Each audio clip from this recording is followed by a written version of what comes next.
श्री शिवाय नमस्तुभयम। दोस्तों, जैसा कि आप सभी लोग जानते हैं कि 7 अप्रैल 2026 यानी मंगलवार को पड़ रही है वैशाख मास की कृष्ण पक्ष पंचमी तिथि।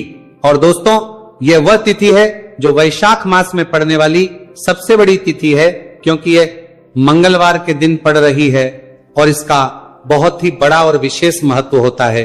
पूज्य गुरु जी ने कहा है कि अगर कभी भी मौका लग जाए और वैशाख महीने की पंचमी तिथि मंगलवार को पड़ जाए तो आप लोगों को एक छुटकी काला तिल वाला उपाय तो अवश्य ही करना चाहिए। इन दोनों का संयोग बहुत ही कम आता है। इसी के साथ में गुरुजी ने अपनी शिव पुराण कथा में बताया है कि इस दिन आपको एक छुटकी काला तिल वाला उपाय तो आपको अवश्य ही करना चाहिए, क्योंकि ऐसा दिन पूरे साल में सिर्फ एक ही बार आता है। और दोस्तों, आप सभी लोग जानते हो कि मंगलवार पंचमी तिथि का अगर सबसे बड़ा कोई उपाय है तो वह एक छुटकी काला तिल वाला उपाय है। तो दोस्तों, मंगलवार पंचमी तिथि के दिन आप लोगों को इस एक छुटकी काला तिल वाला उपाय को जरूर करना है। बहुत सारे लोग होंगे जिन लोगों ने इस उपाय को ना किया हो, मतलब पूरा साल निकल गया, उन्होंने किसी भी दिन इस उपाय को जला निकल रहा है, छुटकी काला तिल वाला उपाय को ना किया हो। पर दोस्तों, आपके पास एक आखिरी मौका बचा हुआ है, जो कि 7 अप्रैल मंगलवार पंचमी तिथि के दिन है। इस दिन आप लोगों को इस वाले उपाय को जरूर कर लेना है। भले ही आपने पूरे महीने भर इस उपाय को ना किया हो, पर अगर आपने इस महीने के मंगलवार पंचमी तिथि के दिन अगर इस वाले उपाय को कर लिया तो आपको इस उपाय को करने का वो फल मिलेगा जिसकी आपने कभी कल्पना भी नहीं करी होगी। इसीलिए आप लोग इस वाले उपाय को एक बार जरूर कर लेना है, ताकि आप लोगों के हाथ से यह मौका ना जा सके और आपको इस उपाय को करने का फल मिल सके। दोस्तों, ये उपाय पंडित जी ने अपनी अभी की ही श्री शिव महापुराण की कथा में बताया है। उपाय को आज हम आपको बहुत अच्छे से समझाने वाले हैं। इस वीडियो को देखने के बाद इस उपाय को समझने के लिए आपको कोई और वीडियो को देखने की जरूरत नहीं पड़ेगी। तो चलिए दोस्तों, उपाय को शुरू करते हैं। देखिए, यह इस वैशाख महीने के मंगलवार पंचमी तिथि के दिन ये इतना खास होता है, इतना महत्वपूर्ण होता है, देखा गया है। कभी कभी बड़े बड़े पूजा पाठ अनुष्ठान से जो मनोकामना पूर्ण नहीं होते, वह वैशाख महीने की मंगलवार पंचमी तिथि के दिन एक छोटे से उपाय करने से ही आपकी मनोकामना पूर्ण हो है। और बहुत सारे लोगों ने इस उपाय को किया भी है और उनको इस उपाय को करने का फल भी जरूर मिला है। अगर आप लोग भी इस उपाय को करना चाहते हैं तो आप इस उपाय को पहले अच्छे से समझ लेना, सुन लेना, उसके बाद करना। आपको इस उपाय का फल जरूर मिलेगा। और इस उपाय को कर लेने से आपके घर में चाहे किसी भी प्रकार की दुहक और समस्या क्यों ना चल रही हो, आपको उसका कारण भी नहीं पता है कि भाई ये समस्या किस कारण से चल रही है। उसका कुछ भी कारण हो सकता है, जैसे पितृदोष हो सकता है या किसी भी तरह का मंगल दोष भी हो सकता है। तो इस दिन आप लोगों को ये वाला उपाय कर लेना है। ये एक ऐसा उपाय है जिस उपाय को अगर किसी विशेष दिन पर किया जाए तो भाई उस विशेष दिन का जो है वह तो हमें मिलता ही मिलता है, पर हमने उस दिन पर इस उपाय को किया है तो हमें उससे भी बड़ा फल मिलता है, और फल बहुत जल्दी मिलता है, क्योंकि आप इस उपाय को बहुत ही बड़े और विशेष दिन पर रहे हो। तो चलिए अब उपाय के बारे में बात करते हैं, लेकिन उससे पहले आप लोगों को यह जानना आवश्यक है कि आखिर ये उपाय किस समय करना है, किसको करना है और कैसे करना है। तो चलिए हम आगे आपको वीडियो में एक एक करके बता देते हैं। लेकिन उससे पहले अगर आप लोग हमारे चैनल पर पहली बार आए हैं या फिर मेरी आवाज आज पहली बार सुन रहे हैं तो हमारा जरूर कर लेना, और इस वीडियो को लाइक करके कमेंट बॉक्स में श्री शिवाय नमस्तुभयम ओम नमः शिवाय जरूर टाइप कर देना। तो दोस्तों, इस एक छुटकी काला तिल वाला उपाय को हमें इस मंगलवार पंचमी तिथि के दिन कैसे करना है, किसको करना है, किस समय करना है और कहां पर करना है, ये सारे सवालों के जवाब आपको इस वीडियो में मिल जाएंगे। और जो ये वीडियो देखेगा भाई, उसको एक छुटकी काला तिल वाला उपाय जरूर करना चाहिए, क्योंकि इस दिन काला तिल का भी बहुत ही बड़ा और विशेष महत्व होता है। और बात आ जाए एक छुटकी काला तिल वाला उपाय की, तो ये सोने पे सुहागा वाली बात हो जाती है और ये एक बहुत ही बड़ा उपाय हो जाता है इस मंगलवार पंचमी तिथि का। तो अब दोस्तों, इस एक छुटकी काला तिल वाला उपाय को आखिर करना किसको है, सबसे पहले हम लोग वह बात जान लेते हैं। तो देखो, घर की जो बड़ी माताएं बहनें होती हैं, उन माताओं बहनों में से कोई भी एक बड़ी माता बहन इस वाले उपाय को कर सकती है। और दोस्तों, अगर आप तो अपने घर में से सभी सदस्यों को भी इस उपाय को करवा सकते हैं। अगर किसी व्यक्ति की खुद की कोई मनोकामना है, खुद की कोई दुख और परेशानी है जो कि वो अपने लिए ही करना चाहता है, इस वाले उपाय को तो वो खुद अपने लिए भी कर सकता है। बाकी अगर कोई घर में से ऐसा है जो कि अपने पूरे घर परिवार की सुख और शांति के लिए यह वाला उपाय करना चाहता है, तो भाई वो भी कर सकता है, उसमें भी कोई दिक्कत वाली बात नहीं है। कहने का मतलब है कि इस उपाय को हर एक सदस्य भी कर सकता है और पूरे घर परिवार के सदस्य के लिए घर की बड़ी माताओं बहनों में से कोई एक माता बहन भी कर सकती है। माताएं बहनें अगर घर में उपस्थित ना हो या वो ये वाला उपाय ना कर पा रही हो, तो फिर घर का कोई बड़ा सदस्य भी इस एक छुटकी काला तिल वाला उपाय को कर सकता है, चाहे फिर वो पुरुष ही क्यों ना हो, उसमें कोई भी दिक्कत वाली बात नहीं है। उसके बाद में दोस्तों जो अगला प्रश्न निकल आता है वो ये आता है इस उपाय को लेकर कि आखिर इस उपाय को हमें किस समय करना है, सुबह के समय करना है कि शाम के समय करना है। तो देखो, इस वाले उपाय को आप लोग सुबह के समय भी कर सकते हो और शाम के समय प्रदोष काल में भी कर सकते हो। अब अगर आप पूछो कि भाई सबसे उत्तम समय कौन सा रहेगा इस एक छुटकी काला तिल वाला उपाय को करने का, तो हम आपसे बस यही कहेंगे कि इस उपाय को आप सुबह के समय करेंगे तो ज्यादा बेहतर होगा। बाकी अगर प्रदोष काल शाम के समय भी करेंगे तो भी अच्छा होगा, उसमें कोई भी दिक्कत वाली बात नहीं है। तो अब दोस्तों जो अगली सबसे बड़ी और महत्वपूर्ण बात आती है वो ये आती है कि सुबह अगर हम उपाय को करेंगे तो हमें कितने बजे से लेकर कितने बजे तक के बीच में करना है, और शाम के समय प्रदोष काल में करेंगे तो हमें कितने बजे से लेकर कितने बजे के बीच में करना है। तो देखो, सुबह जितनी जल्दी हो सके आप उपाय को करने की कोशिश करना कि अगर किसी कारणवश लेट भी हो जाओ, थोड़ी देर भी हो जाए तो 10 या 11 बजे तक भी आप उपाय कर लेना, पर 12 बजे से ज्यादा देरी ना हो, ठीक है, इस बात का ध्यान रखना। उसके बाद में दोस्तों अगर शाम के समय प्रदोष काल की बात करें, प्रदोष काल का जो समय है होता है वो शाम के 6 बजे से शुरू हो जाता है। मतलब शाम के 6 बजे से लेकर 7 बजे के बीच का जो समय होता है ये समय प्रदोष काल का समय होता है।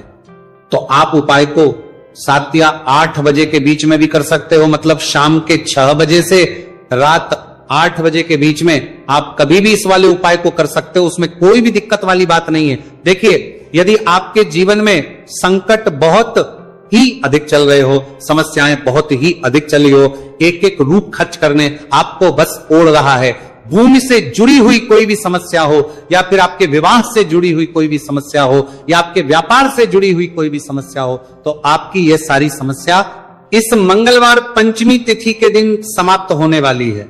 तो चलिए दोस्तों जानते हैं उस विशेष उपाय के बारे में।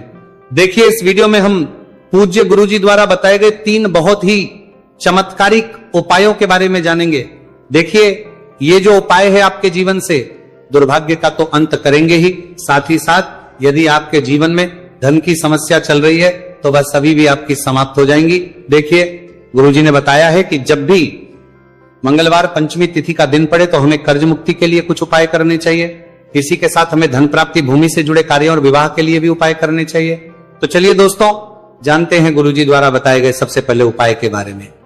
देखिए, यह उपाय विशेषकर उन लोगों को करना है जिनकी भूमि से जुड़ी कोई भी समस्या चल रही हो, यानी कि उनकी भी जमीन से जुड़ी हुई समस्या चल रही है, यानी कि जो लोग मकान खरीदना चाहते हैं, या फिर उनका खेत से जुड़ा कोई भी केस चल रहा है, या फिर जिनके भी विवाह में विलंब हो रहा है, या फिर जिन भी लोगों के जीवन में कर्ज बहुत ही अधिक बढ़ने लगा है, कर्ज जो है वो चुका नहीं पा रहे हैं, तो गुरुजी ने कहा है कि ऐसे लोगों को ये उपाय करना चाहिए। देखिए, इस उपाय के लिए आपको थोड़े से काले तिल ले लेने हैं। देख, आपको मात्र 1 चुटकी काले तिल ले लेने हैं। इसी के साथ में आपको थोड़ा सा शहद ले लेना है।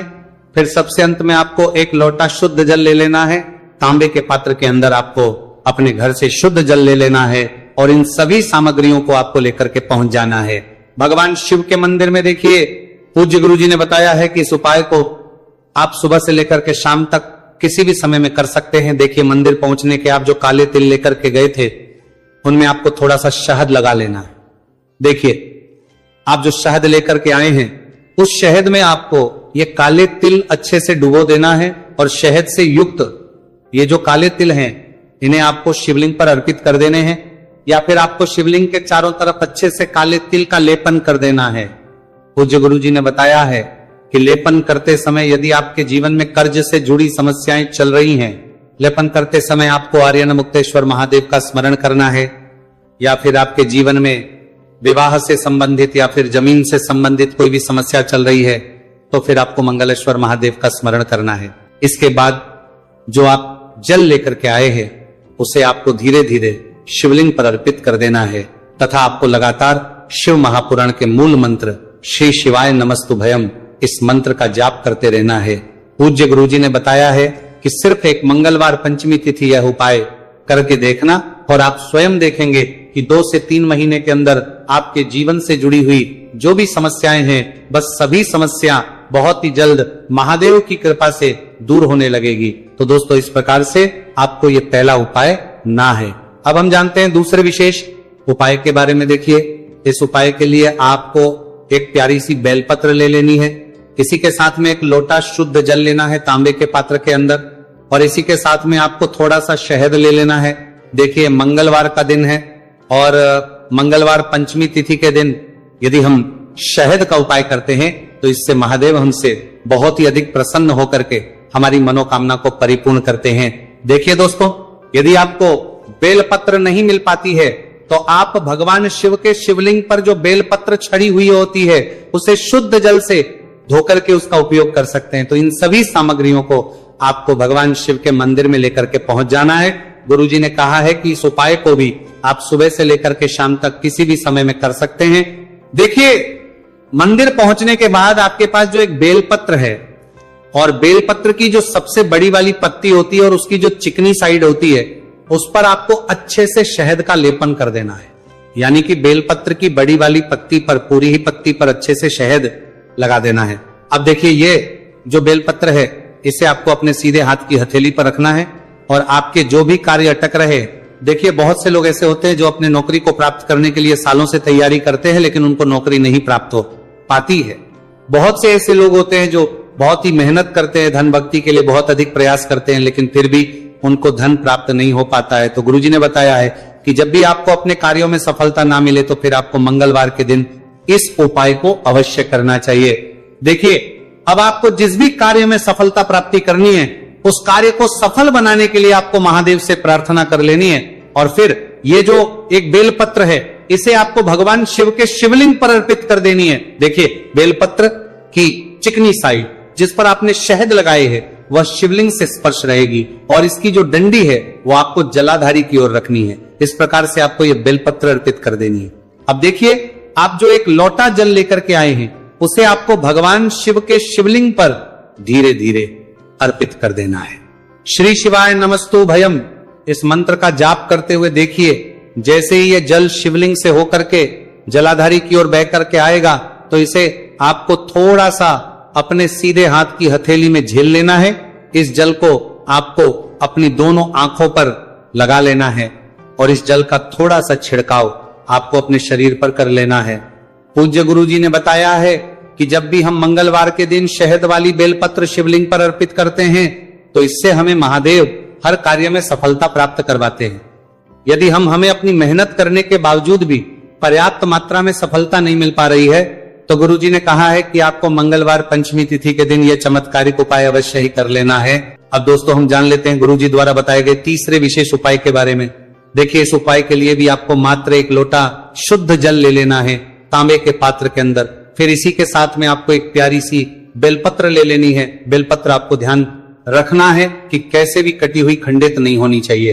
अब देखिए, मात्र 2 सामग्री लेकर के आपको भगवान शिव के मंदिर में पहुंच जाना है।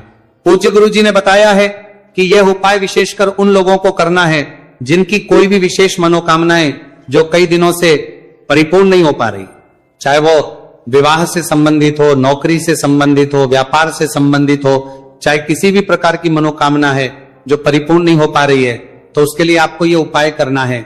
देखिए, इस उपाय को भी आप सुबह से कि शाम तक किसी भी समय में कर सकते हैं। देखिए, मंदिर पहुंचने के बाद सबसे पहले तो आप बेलपत्र लेकर के आए हैं, उसे आपको अपने सीधे हाथ की हथेली पर रखना है और आपको महादेव से प्रार्थना करनी है कि हे मेरे महादेव, मेरी ये जो मनोकामनाएं बहुत दिनों से अधूरी है, मैंने कई प्रकार के उपाय कर लिए हैं, कई प्रकार के व्रत कर लिए हैं, लेकिन अभी तक मेरी मनोकामना परिपूर्ण नहीं हो पाई है। तो उस मनोकामना को परिपूर्ण करने के लिए प्रार्थना करनी है और ये एक बेलपत्र आपको शिवलिंग पर अर्पित कर देनी है। देखिए, बेलपत्र की जो चिकनी साइड है वह शिवलिंग से स्पर्श रहेगी और इसकी जो है वो आपको जलाधारी की ओर रखनी है। इस प्रकार से आपको यह बेलपत्र अर्पित कर देनी है। इसी प्रकार से आपको यह बेलपत्र अर्पित करनी है। अब देखिए, आप जो एक लोटा शुद्ध जल लेकर के आए हैं इसे आपको धीरे धीरे शिवलिंग पर अर्पित कर देना है। इस मंत्र का जाप करते हुए देखिए, जल अर्पित करते हुए आपको कम से कम 11 बार श्री शिवाय नमस्तु भयम या फिर ओम नमः शिवाय इस मंत्र का जाप कर लेना है। पूज्य गुरु जी ने बताया है कि जो भी व्यक्ति 7 तामा नमस्तु भयम गिली अप्रैल मंगलवार पंचमी तिथि के दिन शिवलिंग के सामने इस उपाय को करता है तो उसकी जो भी मनोकामना है वो महादेव की कृपा से निश्चित ही परिपूर्ण हो जाती है। तो दोस्तों, ये थे पूज्य गुरु जी द्वारा बताए गए कुछ बहुत ही खास उपाय। अगर आपको जानकारी अच्छी लगी हो तो वीडियो लाइक करिएगा। मिलते हैं फिर एक नए वीडियो के साथ। श्री शिवाय नमस्तु भयम। पूरे साल भर इस उपाय को ना किया हो, पर अगर आपने इस मार्गशीर्ष महीने में, तो आपको इस उपाय को करने का वो फल मिलेगा जिसकी आपने कभी कल्पना भी नहीं करी होगी। इसीलिए इस हल्दी दीपक वाले उपाय को एक बार जरूर कर लेना, ताकि आप लोगों के हाथ से यह मौका ना जा सके और आपको इस उपाय को करने का फल मिल सके। दोस्तों, ये उपाय पंडित जी ने अपनी अभी की ही शिव महापुराण की कथा में बताया है, जो इस उपाय को आज हम आपको बहुत अच्छे से समझाने वाले हैं। इस वीडियो को देखने के बाद इस उपाय को समझने के लिए आपको कोई और वीडियो को देखने की जरूरत नहीं पड़ेगी। तो दोस्तों, इस उपाय को आपको कैसे करना है, कब करना है, कहां पर करना है और उपाय को करते समय आपको किन किन गलतियों को नहीं करना है और आपको किन किन बातों का ध्यान रखना है, ये सारी जानकारी हम आपको इस वीडियो में देंगे। तो चलिए भक्तों, उपायों को शुरू करते। अगर आप भी चाहते हैं कि महादेव जी का आशीर्वाद आप पर सदैव बना रहे तो वीडियो को लाइक करें, चैनल को सब्सक्राइब करें और कमेंट बॉक्स में हर हर महादेव जरूर लिखें। तो दोस्तों, यह थे पूज्य गुरु जी द्वारा बताए गए कुछ बहुत ही खास उपाय। अगर आपको जानकारी अच्छी लगी हो तो वीडियो लाइक करिएगा। मिलते हैं फिर एक नए वीडियो के साथ। श्री शिवाय। पूरे साल भर इस उपाय को ना किया हो, पर अगर आपने इस मार्गशीर्ष महीने में, तो आपको इस उपाय को करने का वो फल मिलेगा जिसकी आपने कभी कल्पना भी नहीं करी होगी। इसीलिए इस हल्दी दीपक वाले उपाय को एक बार जरूर कर लेना, ताकि आप लोगों के हाथ से यह मौका ना जा सके और आपको इस उपाय को करने का फल मिल सके। दोस्तों, ये उपाय पंडित जी ने अपनी अभी की ही शिव महापुराण की कथा में बताया है, जो इस उपाय को आज हम आपको बहुत अच्छे से समझाने वाले हैं। इस वीडियो को देखने के बाद इस उपाय को समझने के लिए आपको कोई और वीडियो को देखने की जरूरत नहीं पड़ेगी। तो दोस्तों, इस उपाय को आपको कैसे करना है, कब करना है, कहां पर करना है और उपाय को करते समय आपको किन किन गलतियों को नहीं करना है और आपको किन किन बातों का ध्यान रखना है, ये सारी जानकारी हम आपको इस वीडियो में देंगे। तो चलिए भक्तों, उपायों को शुरू करते। अगर आप भी चाहते हैं कि महादेव जी का आशीर्वाद आप पर सदैव बना रहे तो वीडियो को लाइक करें, चैनल को सब्सक्राइब करें और कमेंट बॉक्स में हर हर महादेव जरूर लिखें। तो दोस्तों, यह थे पूज्य गुरु जी द्वारा बताए गए कुछ बहुत ही खास उपाय। अगर आपको जानकारी अच्छी लगी हो तो वीडियो लाइक करिएगा। मिलते हैं फिर एक नए वीडियो के साथ। श्री शिवाय।